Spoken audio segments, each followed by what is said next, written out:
2024 T20 world cup ఆసక్తిగా సాగుతుంది. 20 ప్రపంచ దేశాలు ఈ లీగ్లో పోటీ పడుతున్నాయి. వాటిలో చిన్న దేశాలు అద్భుత ప్రదర్శన కొనసాగిస్తుంటే పెద్ద దేశాలు అంచనాలను తలకిందులు చేస్తూ మ్యాచ్లు ఓడిపోయి టోర్నీ నుండి వెళ్లిపోతున్నాయి.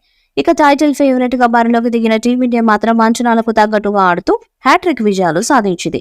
ఇంకా ఒక మ్యాచ్ ఉండగానే సూపర్ 8 కి చేరుకుంది. ఇక టీమిండియా తన 4వ మ్యాచ్ ని కెనడా జట్టుపై ఆడనుంది. ఈ మ్యాచ్ జూన్ 15న ఫ్లోరిడాలో జరుగుతుంది. ఈ మ్యాచ్ లో టీమిండియా కొన్ని మార్పులు చేసే అవకాశం కనిపిస్తుంది. సూపర్ 8 కు చేరడంతో బెంచ్ మీదున్న ప్లేయర్లని కూడా ఆడించాలని భావిస్తుంది. ఈ మెగా టోర్నీ టీమిండియాను కలవరపెడుతున్న అంశం కోహ్లీ. అతడు ఫామ్ కోల్పోయి నిరాశపరుస్తున్నాడు. దాంతో కెనడాతో మ్యాచ్ లో కోహ్లీకి రెస్ట్ ఇవ్వాలని మేనేజ్మెంట్ చూస్తుంది. లీగ్ స్టేజ్ లో ఆడిన 3 మ్యాచెస్ లో అట్టర్ ఫ్లాప్ అయిన కోహ్లీ ఒత్తిడిలో ఉన్నాడు. టీమిండియా తరపున 3వ స్థానంలో బ్యాటింగ్ వచ్చే కోహ్లీ ఈసారి మాత్రం టీ20 వరల్డ్ కప్ లో ఓపెనర్ గా బరిలోకి దిగుతున్నాడు. ఐపీఎల్ లో రాయల్ ఛాలెంజర్స్ బెంగళూరు జట్టుకి ఓపెనర్ గా దిగి పరుగుల వరద పారించాడు. 700కు పైగా పరుగులు చేశాడు.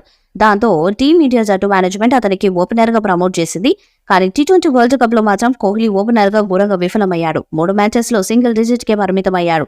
ఐర్లాండ్ తో జరిగిన మొదటి మ్యాచ్ ఓపెనర్ గా కోహ్లీ బరిలోకి దిగాడు. దాంతో ఆ మ్యాచ్ లో అతనిపై భారీగా అంచనాలు నెలకొన్నాయి. ఐపీఎల్ ఆడినట్టు అతను కొడతాడని ఫ్యాన్స్ భావించారు. కానీ ఊహించని విధంగా కోహ్లీ ఒక పరుక్కే అవుట్ అయ్యి నిరాశపరిచాడు.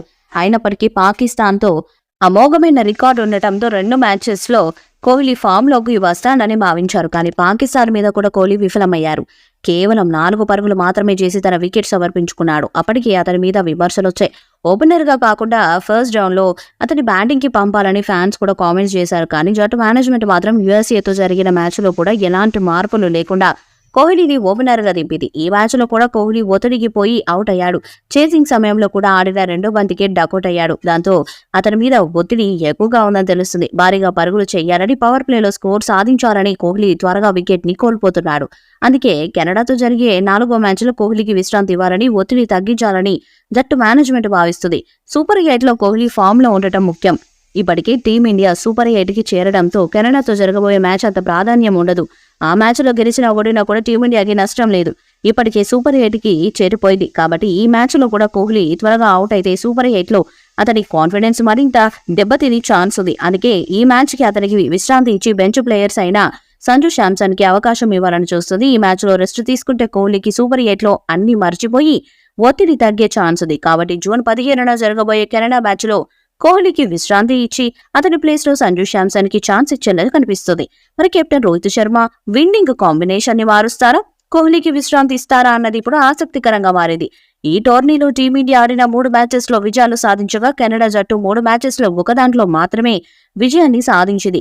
ఇక 4వ మ్యాచ్ లో కూడా గెలిచి సూపర్ 8 కి మరింత ఉత్సాహంతో వెళ్లాలని టీమిండియా భావిస్తుంది. ఇప్పటి వరకు రోహిత్ శర్మ కెప్టెన్సీలో టీమిండియా ఐసీసీ మెగా టోర్నీ గెలవలేదు.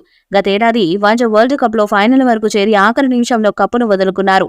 కానీ ఈసారి టీ20 వరల్డ్ కప్ నైనా గెలవాలని చూస్తున్నారు. టీ20 వరల్డ్ కప్ లో రోహిత్ కి ఇదే ఆఖరి ఛాన్స్ అయ్యే అవకాశం కూడా ఉంది. కాబట్టి ఈసారి పొట్టి కప్పును అందుకోవాలని భావిస్తున్నాడు. మరి ఇలాంటి సమయంలో వరుస విజయాలు సాధిస్తున్న రోహిత్ శర్మ 4 మ్యాచ్లో ఎలాంటి మార్పులతో బరిలోకి దిగుతాడన్నది ఆసక్తిగా మారింది. ఈ వీడియోపై మీ అభిప్రాయాన్ని కామెంట్ బాక్స్ లో తెలియజేయండి. ఈ వీడియో మీకు నచ్చితే లైక్ చేయండి, షేర్ చేయండి, కామెంట్ చేయండి. మరిన్ని అప్డేట్స్ కోసం మన ఛానల్ ని సబ్స్క్రైబ్ చేయండి. అలానే పక్కన ఉన్న గంట సింబల్ ని గట్టిగా కొట్టండి.